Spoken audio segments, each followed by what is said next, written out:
Hello and welcome to our Harvest Festival Little Fishes this morning. It's lovely to have you join us. As you can see, we've got lots of vegetables and goods gathered around us that we have gathered together that we give thanks for during our harvest. Now I wonder which of these would be your favourite. If you could choose one thing on this table to say thank you to God for, what would you choose?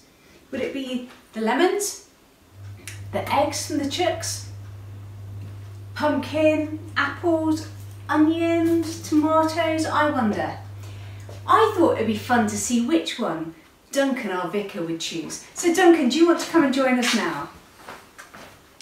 They're all great things to give thanks for, but just choose one thing today in Little Fishes to give thanks to Jesus for. Well, I love little tomatoes. These are cute, and I grew them and had great fun. Lemons are nice. I love these apples. They're really, really tasty, and you can juggle them. So you're going to go for the apples? I'm going to go for the apples. Is Wonderful. that right? Thank you. So Duncan has chosen in Little Fishes today to give thanks for the apples. I'm going to choose something from the table now that I want to give thanks for. And I choose, can you guess? I'm not even sure you can see it, I've snuck it down here. I'm going to give thanks to God today for chocolate. I absolutely love chocolate. And what we thought would be fun to do today would be a way of combining Duncan's choice, apples, and my choice, chocolate. So we are going to have a bit of a cooking session today in Little Fishes. So the first thing that you have to do is to gather your ingredients. And we need apples, chocolate, a bowl and a fork, and to don an apron so you can keep your clothes nice and clean whilst you're cooking. You need to take your chocolate and to break it into small pieces into a microwave safe bowl.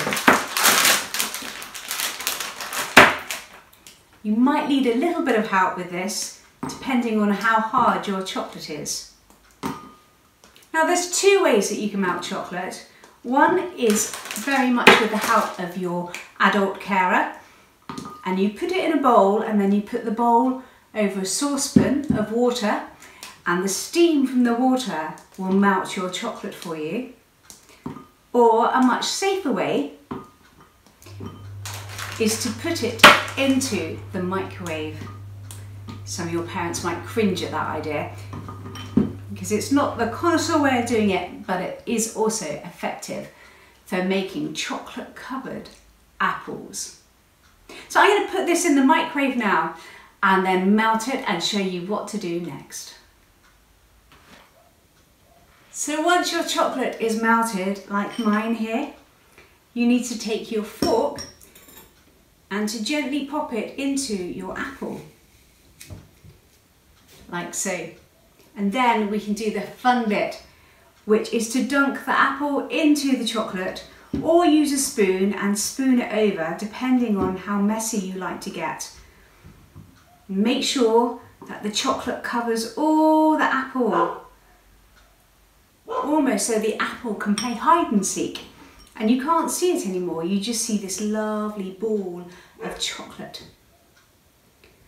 And then when you're happy with how much chocolate there is covering your apple, making sure there's enough left in the bowl for your siblings to have a go as well,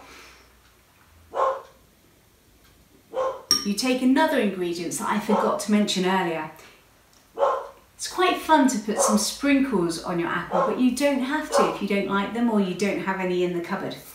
But if you can get some sprinkles and you can pour them over the chocolate. This needs to be done while the chocolate's still quite wet, otherwise it won't stick properly. There we go. And there we have it, a nice chocolate apple. A great way of celebrating harvest, of bringing together the produce that Duncan chose, the apple, but also the chocolate, which is made out of stuff that God provides for us as well. And we've combined them together here for a lovely autumnal way to celebrate harvest. Well, I hope you enjoyed watching me making my chocolate apples and maybe making some of your own at home. While I leave my apples to dry a little bit, I thought it'd be good to share a little bit from the Bible with you. So I'm going to share a story with you that Jesus told, which is taken from Matthew 21, verses 28 to 31. There was a man who had lots of things that needed gathering in from the harvest. So he approached his sons and he went to the first son and he said, "Son, come and help me. I need help with the harvest. I want you to go in and gather up the apples from the orchard." And the son said, "Do you know what, Father? I don't really want to." But later on, he thought about it and he went down to the orchard and he began to gather up the apples. The father went to the second son and he said, "Son, I need your help. I need you to go down to the orchard and to gather up the apples for me."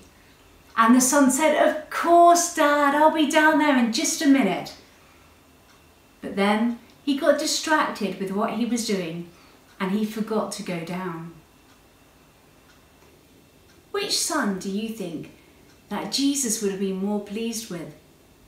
The first son who said he didn't want to, but then turned around and went and helped gathering the harvest? Or the son who said, "Yeah, Dad, I'll be down there later," and then forgot? I tell you, Jesus was more pleased with the son who first said no, but then thought about it and got on board and went and gathered up the apples. There's a great harvest out there, and it's up to us to help Jesus out and to gather it up. And you may have guessed, I'm not just talking about the physical fruit of apples, but also about sharing the love of Jesus with our friends and with our family and telling them just how precious he is, just how precious they are to him, that they may know Jesus' love as well. Well, that's it this week from Little Fishes, and I look forward to hopefully seeing you back here next week, and hopefully you're looking forward to making some chocolate apples. Goodbye.